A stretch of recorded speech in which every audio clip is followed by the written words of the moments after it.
ദാ വരുന്നുട്ടോ നമുക്ക് പോകാനുള്ള ബസ്. എല്ലാവർക്കും ഇനി വീഡിയോ സേപ്പിയുടെ പുതിയൊരു വീഡിയോയിലേക്ക് സ്വാഗതം.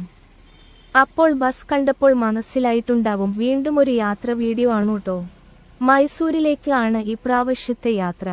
വെള്ളിയാഴ്ച രാത്രി 9:15 തൃപ്പൂണിത്തുറ സ്റ്റാൻഡിൽ ബസ് എത്തിയത്. ട്രെയിനിന്റെ ലഭ്യതക്കുറവ് കൊണ്ടും ടൈമിങ്ങിന്റെ പ്രശ്നമുള്ളതുകൊണ്ടും ഇപ്രാവശ്യം AC സ്ലീപ്പർ ബസ്സിലാണ് യാത്ര ചെയ്യുന്നത്.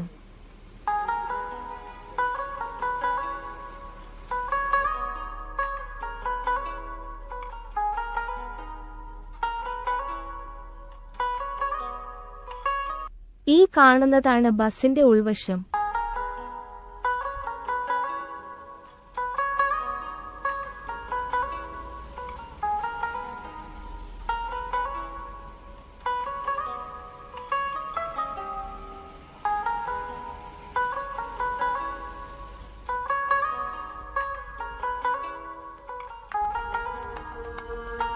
ഏകദേശം 11 മണിക്കൂർ യാത്രയ്ക്ക് ശേഷം നമ്മൾ മൈസൂർ ജംഗ്ഷനിലെത്തി.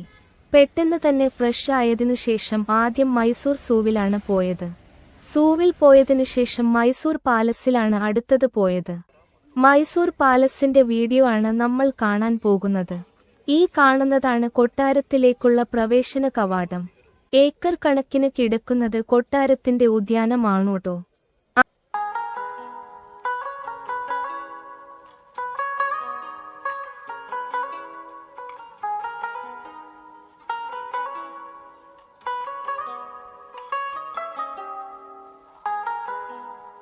അങ്ങ് ദൂരെ നമുക്ക് വളരെ മനോഹരമായ മൈസൂർ കൊട്ടാരം കാണാം. കൊട്ടാരത്തിന്റെ അടുത്തേക്ക് വരുന്തോറും കൊട്ടാരത്തിന്റെ ഭംഗി കൂടി വരുന്നു.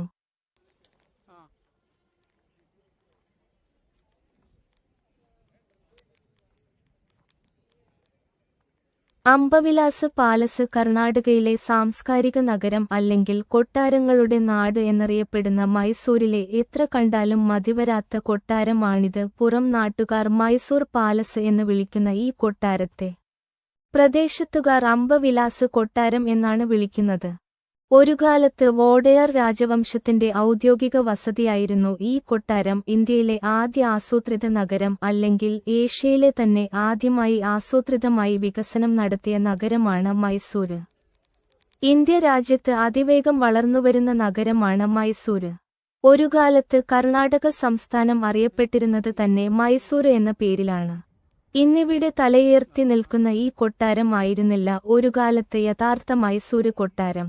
വോഡെയർ രാജാക്കന്മാര് മൈസൂരിനെ കീഴടക്കുമ്പോൾ അവർ ആദ്യം തടിയിലാണ് ഇന്നീക്കാണുന്ന ഈ കൊട്ടാരത്തിന്റെ സ്ഥാനത്ത് ഒരു കൊട്ടാരം നിർമ്മിച്ചിരുന്നത്. മൈസൂർ ദസറയുടെ പ്രധാന വേദിയാണ് ഈ കൊട്ടാരം. 14-ാം നൂറ്റാണ്ടിലാണ് ഇവിടെ ആദ്യമായി കൊട്ടാരം നിർമ്മിച്ചത്. അതിനുശേഷം നിരവധി തവണ നവീകരണം നടത്തിയിട്ടുണ്ട് ഇവിടെ ഈ കൊട്ടാരത്തിൽ. 400 വർഷത്തോളം മൈസൂർ ഭരിച്ച രാജവംശമാണ് വോഡെയർ രാജവംശം. മൈസൂരിന്റെ ചരിത്രത്തിലെ സുവർണ കാലഘട്ടം എന്നാണ് വോഡെയർ രാജവംശത്തിന്റെ ഭരണകാലം അറിയപ്പെടുന്നത്. ഇന്ത്യക്ക് സ്വാതന്ത്ര്യം ലഭിക്കുന്നതുവരെ അവർ തന്നെയാണ് മൈസൂരിന്റെ ഭരണം നടത്തിയിരുന്നത്. അഥവാ 1399 മുതൽ 1761 വരെയും ശേഷം 1799 മുതൽ 1947 വരെയും ഇന്ത്യ രാജ്യത്ത് ഇത്രയും കാലം നാടുഭരിച്ച ഒരേയൊരു രാജവംശം വേറെയില്ല എന്നാണ് പറയുന്നത്. ഇവിടെ ഈ കൊട്ടാരത്തിൽ ഒരു കാലത്ത് രാജാവ് തന്നെ നേരിട്ട് വേട്ടക്കിറങ്ങി കൊലപ്പെടുത്തിയ 2 കൊമ്പനാനകളുടെ തലകൾ അതുകേടുകൂടാതിരിക്കാൻ കെമിക്കൽ ട്രീറ്റ്മെന്റും കാര്യങ്ങളൊക്കെ നടത്തിക്കൊണ്ട് കൊട്ടാരത്തിൽ സ്റ്റഫ് ചെയ്തു വച്ചിട്ടുണ്ട്. പിന്നെ ലോകപ്രശസ്ത ചിത്രകലാകാരനായിരുന്ന രാജാ രവിവർമ്മയുടെ അമൂല്യമായ 2 ചിത്രങ്ങളും ബെൽജിയത്തുനിന്ന് ഇറക്കുമതി ചെയ്ത ഒരുപാട് ഗ്ലാസുകളുടെയും അത്ഭുതകരമായ കാഴ്ചകളാണ് നമ്മൾ കാണാൻ പോകുന്നത്. കർണാടകയുടെ സംസ്ഥാന ഉത്സവമായ ദസറ 1610-ലാണ് ഈ കൊട്ടാരമായി ബന്ധപ്പെടുത്തി നിലവിൽ വന്നത്. ദസറ എന്നു പറഞ്ഞാൽ തിന്മയുടെ മേൽ നന്മ ആധിപത്യം സ്ഥാപിച്ച് വിജയം കൈവരിച്ചതിന്റെ ഓർമ്മക്ക് നടത്തപ്പെടുന്ന ആഘോഷമാണ്. അതായത് ചാമുണ്ടേശ്വരി മഹിഷ്വാസുരനെ വധിച്ചതിന്റെ ഓർമ്മ ദിവസം നടക്കുന്ന ആഘോഷമാണ് ദസറ. ദസറ ഉത്സവത്തിന്റെ 9-ാം നാൾ ആയിരങ്ങൾ മൈസൂർ കൊട്ടാരത്തിന്റെ മുന്നിൽ തടിച്ചുകൂടും. സ്വർണ്ണ സിംഹാസനത്തിൽ ആനപ്പുറത്ത് എഴുന്നള്ളുന്ന ചാമുണ്ടേശ്വരിയുടെ ദർശനത്തിനായി അവർ ക്ഷമയോടെ കാത്തിരിക്കും. അതേസമയം ഈ കൊട്ടാരത്തിന്റെ ഉള്ളിൽ അടഞ്ഞുകിടക്കുന്ന വാതിലിനുള്ളിൽ രാജകുടുംബം ഒരു മൂർത്തിയെ പ്രീതിപ്പെടുത്തുകയാകും ചെയ്യുക. അവർ ഭയക്കുന്ന ആ സ്ത്രീ രൂപത്തിന്റെ പേര് അലമേലമ്മാറാണി എന്നാണ്. 400 വർഷത്തിലധികമായി മൈസൂര് രാജകുടുംബം അവരുടെ ശാപത്തിൽ വേട്ടയാടപ്പെടുന്നു എന്നാണ് ഐതിഹ്യം. 1897 ഇന്നീ കാണുന്ന ഈ കൊട്ടാരത്തിന്റെ നിർമ്മാണം തുടങ്ങുന്നത്. ഇങ്ങനെ നവീകരിച്ചെടുക്കാനുള്ള കാരണമായി പറയുന്നത് ഇതാണ്. വോഡെയാർ രാജകുമാരിയായ ജയലക്ഷമാണിയുടെ വിവാഹസമയത്ത് ഒരു തീപിടുത്തമുണ്ടാവുകയും കൊട്ടാരത്തില് കേടുപാടുകൾ സംഭവിക്കുകയും അതിനെ തുടർന്ന് അന്നത്തെ രാജാവായ കൃഷ്ണരാജേന്ദ്ര വോഡെയാർ നാലാമന്റെ നിർദ്ദേശപ്രകാരം ബ്രിട്ടീഷ് ആർക്കിടെക്ട് ആയ ഹെൻറി ഇർവിന്റെ മേൽനോട്ടത്തിൽ 1897 മുതൽ 15 വർഷത്തെ നിർമ്മാണ പ്രവർത്തനങ്ങൾക്കുശേഷം 1912 ഇന്ന് കാണുന്ന രീതിയിലുള്ള കൊട്ടാരത്തിന്റെ നിർമ്മാണം പൂർത്തിയാക്കി. Indian Arabic Mughal Rajput Roman Gothic ശൈലിയിലുള്ള വാസ്തുവിദ്യയാണ് കൊട്ടാരത്തിന്റെ നിർമ്മാണത്തിൽ ഉപയോഗിച്ചിട്ടുള്ളത്. ഇന്ത്യൻ സ്വാതന്ത്ര്യസമര വിജയത്തിന് ശേഷം രാജ്യം സ്വതന്ത്രമായപ്പോൾ കൊട്ടാരവാസികൾ ഇവിടെ നിന്ന് മാറിപ്പോവുകയും തുടർന്ന് ഈ കൊട്ടാരം ഒരു മ്യൂസിയം ആക്കപ്പെടുകയും ചെയ്തു. 12ഓളം ക്ഷേത്രങ്ങൾ കൊട്ടാര വളപ്പിന്റെ അകത്തുമുണ്ട്. 3 നിലകളിലാണ് കൊട്ടാരം നിർമ്മിച്ചിട്ടുള്ളത്. 1940 കൊട്ടാരം നവീകരിച്ചിട്ടുണ്ട്. നിരവധി അമൂല്യ വസ്തുക്കൾ കൊട്ടാരത്തിന്റെ അകത്തുണ്ട്. ഏകദേശം 50 ലക്ഷത്തിലധികം വിനോദസഞ്ചാരികൾ ഒരു വർഷം ഈ കൊട്ടാരം സന്ദർശിക്കുന്നുണ്ട് എന്നാണ് കണക്ക്. നിലവിൽ ഈ കൊട്ടാരം സന്ദർശിക്കാൻ മുതിർന്നവർക്ക് 120 രൂപയാണ് ചാർജ്. രാത്രിയിൽ 1 ലക്ഷം ബൾബുകൾ ഒന്നിച്ച് പ്രകാശിപ്പിച്ചു 172 വ്യത്യസ്ത വർണ്ണങ്ങളിൽ തിളങ്ങി കൊട്ടാരം കാണുന്നത് തന്നെ അതിഗംഭീരമായ ഒരു കാഴ്ചയാണ്. പാദരക്ഷകൾ ധരിച്ച് കൊട്ടാരത്തിന്റെ അകത്തേക്ക് പ്രവേശനമില്ല. അംബവിലാസ് പാലസ് എന്ന പേരിൽ നിന്ന് ഈ കൊട്ടാരം ഉൾക്കൊള്ളുന്ന നാടിനെ മൈസൂര് എന്ന പേരിലേക്ക് മാറ്റിയത് ബ്രിട്ടീഷുകാരാണ്. മൈസൂര് പാലസിന്റെ പ്രധാന പ്രവേശന കവാടമാണ് ഈ കാണുന്നത്. രാജാരവിവർമ്മ, സിദ്ധലിംഗ സ്വാമി, കെ വെങ്കടപ്പ എന്നിവരുടെ കുറേയധികം പെയിന്റിങ്ങുകൾ ഇവിടെ കാണാൻ സാധിക്കും. രാജകീയ വേഷങ്ങൾ, ആഭരണങ്ങൾ, രാജാക്കന്മാരുടെ ചിത്രങ്ങൾ, മാർബിൾ മിനാരങ്ങൾ, കൊട്ടാരത്തിന് ചുറ്റും പൂന്തോട്ടം, 7 വലിയ ആർച്ചുകൾ, മധ്യത്തിലെ ആർച്ചിനുമേൽ ഗജലക്ഷ്മിയുടെ മനോഹരമായ പ്രതിമ, ദർബാർ ഹാളുകൾ, അംബവിലാസ ഹാളുകൾ, ജുവൽസ് പവലിയൻ, കല്യാണ മണ്ഡപം, അങ്ങനെ നിരവധി വിശേഷപ്പെട്ട കാഴ്ചകൾ ഇവിടെയുണ്ട്. താജ് മഹൽ കഴിഞ്ഞാൽ ഏറ്റവും കൂടുതൽ ആളുകൾ സന്ദർശിക്കുന്ന ഒരു നിർമ്മിതിയാണ് ഈ കൊട്ടാരം. ഇനി കൊട്ടാരവുമായി ബന്ധപ്പെടുത്തിയിട്ടുള്ള ആ ശാപക്കഥയുടെ ഐതിഹ്യം എന്തെന്നു നോക്കാം. 1610 കാലഘട്ടം വിജയനഗരം സാമ്രാജ്യത്തിന്റെ പ്രധാന ആശ്രിതനായിരുന്നു മൈസൂരിലെ രാജാവ് വോഡെയാർ. മൈസൂർ രാജ്യത്തിന്റെ ചുമതല ശ്രീരംഗപട്ടണം വൈസ്രോയി ആയിരുന്ന തിരുമല രാജിക്കായിരുന്നു. 1565 വിജയനഗര സാമ്രാജ്യം തകർന്നു തുടങ്ങിയതോടെ സ്വതന്ത്ര രാജ്യമായി മാറാനുള്ള മൈസൂര് രാജാക്കന്മാരുടെ ആഗ്രഹം തിരുമല രാജരോഗാതുരനായതോടെ അവസരം മടുത്തതായി അവർ മനസ്സിലാക്കി. രോഗം ഗുരുതരമായപ്പോൾ രാജ്യകാര്യങ്ങൾ ഭാര്യ അലമേലമ്മാറാണിയെ ഏൽപ്പിച്ച് തിരുമല രാജ തലക്കാടി എന്ന സ്ഥലത്ത് താമസം മാറി. മൈസൂരിലെ തലക്കാട് വെച്ച് തിരുമല രാജമരണത്തിന് കീഴടങ്ങി. ഭർത്താവിന്റെ ഭൗതിക ശരീരം കാണാനും അനന്തര കർമ്മങ്ങൾക്കുമായി അലമേലമ്മാറാണി അവിടേക്ക് പോകുകയും ഈ അവസരം മുതലെടുത്ത് രാജാവോഡെയാർ ശ്രീരംഗപട്ടണം ആക്രമിച്ച് കീഴടക്കുകയും സ്വയം രാജാവായി അവരോധിക്കുകയും ചെയ്തു. തിരിച്ച് ശ്രീരംഗപട്ടണത്തിലേക്ക് പ്രവേശിക്കാൻ കഴിയാതിരുന്ന അലമേലമ്മാറാണി തൊട്ടടുത്തുള്ള മാലങ്കി എന്ന ഗ്രാമത്തിൽ താമസം തുടങ്ങി. അലമേലമ്മാറാണി ശ്രീരംഗപട്ടണത്തിലെ രംഗനായകി സ്വാമിയുടെ ഭക്തിയായിരുന്നു. അലമേലമ്മാറാണിയുടെ ആഭരണങ്ങളായിരുന്നു വിശേഷ ദിവസങ്ങളിൽ രംഗനായകി ദേവിയെ അണിയിച്ചിരുന്നത്. അധികാരം ഏറ്റെടുത്ത ശേഷം ഈ ആഭരണങ്ങൾ തന്റെ കീഴിൽ തന്നെ വരണമെന്ന് ശാഠ്യം പിടിച്ച വോഡെയാർ രാജ തന്റെ പട്ടാളക്കാരെ അതിനായി നിയോഗിച്ചു. വിവരം അറിഞ്ഞ റാണി എല്ലാ ആഭരണങ്ങളും ഒരു പെട്ടിക്കകത്താക്കി ഒരു രഹസ്യ വഴിയിലൂടെ രക്ഷപ്പെട്ടു. പിന്തുടർന്നു വന്ന പട്ടാളക്കാര് കണ്ടത് കാവേരി നദിയിലെ വെള്ളച്ചാട്ടത്തിനു മുകളിലായുള്ള ഒരു പാറയിൽ നിൽക്കുന്ന റാണിയെയാണ്. റാണി പട്ടാളക്കാരോട് വിളിച്ചുപറഞ്ഞു പോയി, നിങ്ങളുടെ അധിപനോട് പറയുക, ജീവിതത്തിൽ ഞങ്ങൾ പരാജിതരായി, പക്ഷേ മരണത്തിൽ ഞങ്ങളെ തോൽപ്പിക്കാനാകില്ല. അഭിമാനം ഞങ്ങൾക്ക് ജീവിതത്തേക്കാൾ വിലപ്പെട്ടതാണ്. അതാണ് നിങ്ങൾ തട്ടിപ്പറിക്കാൻ ശ്രമിക്കുന്നത്. തുടർന്ന് മേൽപ്പറഞ്ഞ ശാപവചനങ്ങൾ ചൊരിഞ്ഞ ശേഷം റാണി താഴെ കാവേരിയുടെ ഒഴുക്കിൽ തന്നെ കാത്തിരിക്കുന്ന മരണത്തിലേക്ക് എടുത്തുചാടി. ശാപത്തിന്റെ അനന്തരഫലമായി തലക്കാട് പട്ടണം പൂർണ്ണമായും മണൽ കൂനകളാൽ മൂടപ്പെട്ടു. ജനവാസയോഗ്യമല്ലാതെ ഉപേക്ഷിക്കപ്പെട്ടു. മണൽ കൂനകൾക്കിടയിൽ പല ക്ഷേത്രങ്ങളുടെയും കെട്ടിടങ്ങളുടെയും അവശിഷ്ടങ്ങൾ ഇപ്പോഴും അവിടെയുണ്ടെന്ന് പറയുന്നു. കാവേരി നദി മാലങ്കി ഗ്രാമത്തിനൊത്ത് ശക്തമായ നീർച്ചുഴി ഉണ്ടാക്കി ഗ്രാമത്തിന്റെ ഒരു ഭാഗം തന്നെ ഈ ചുഴിയിൽപ്പെട്ട് ഇല്ലാതെയുമായി. മൈസൂർ രാജവംശത്തിൽ ഒന്നിടവിട്ട തലമുറയിൽ സന്താനഭാഗ്യം ഇല്ലാതായി അവകാശികളെ ദത്തെടുക്കേണ്ട അവസ്ഥ വന്നുകൊണ്ടിരുന്നു. ഇപ്പോൾ നിലവിലുള്ള രാജാവും അല്ലെങ്കിൽ രാജാവിന്റെ മുൻഗാമിയും ദത്തിലൂടെ പദവിയിലെത്തിയ ആളാണ്. എന്നാൽ ഈ ഐതിഹ്യമൊക്കെ വെറും കെട്ടുകഥയാണെന്നും പറയുന്ന ആളുകളുമുണ്ട്. അതിന് ശാസ്ത്രീയമായി അവരുടെ വിശദീകരണം ഇങ്ങനെയാണ്. കാവേരി നദീതീരത്തുള്ള ചരിത്ര പ്രസിദ്ധമായ സ്ഥലമാണ് തലക്കാട്.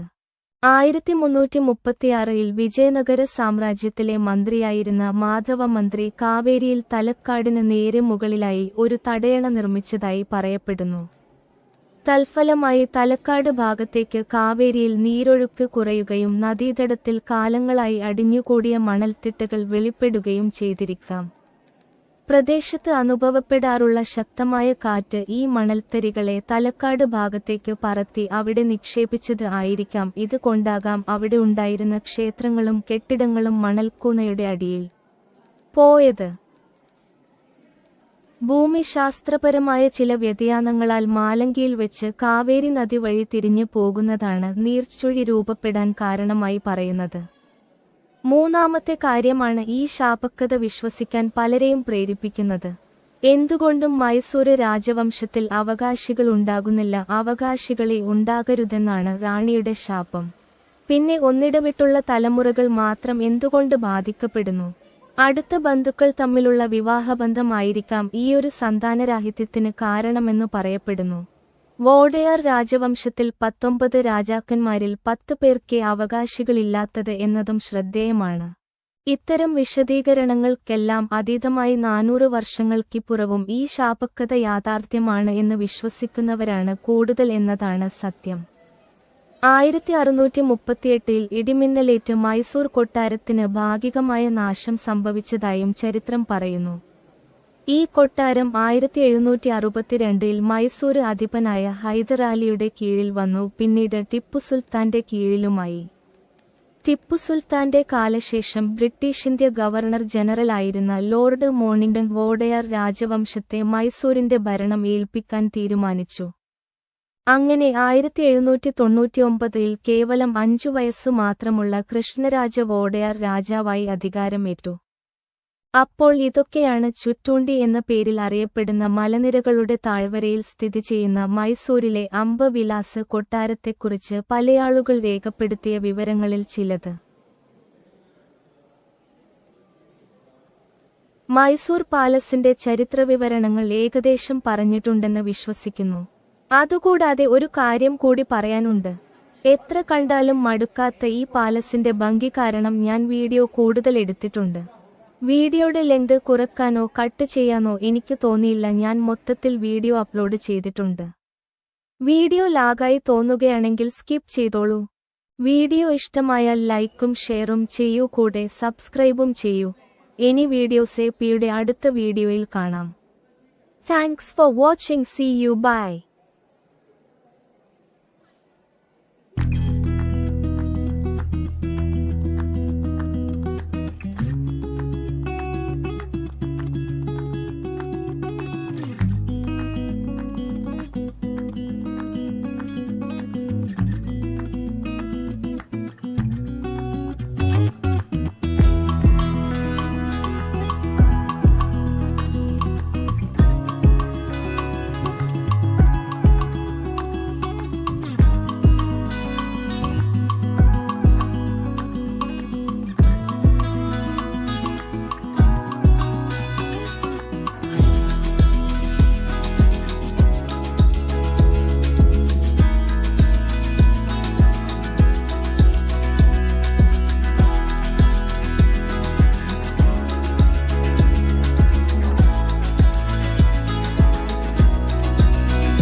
ഹായ് ഫ്രണ്ട്സ്, ഇപ്പോൾ മൈസൂർ മൊത്തം കണ്ടു കഴിഞ്ഞു.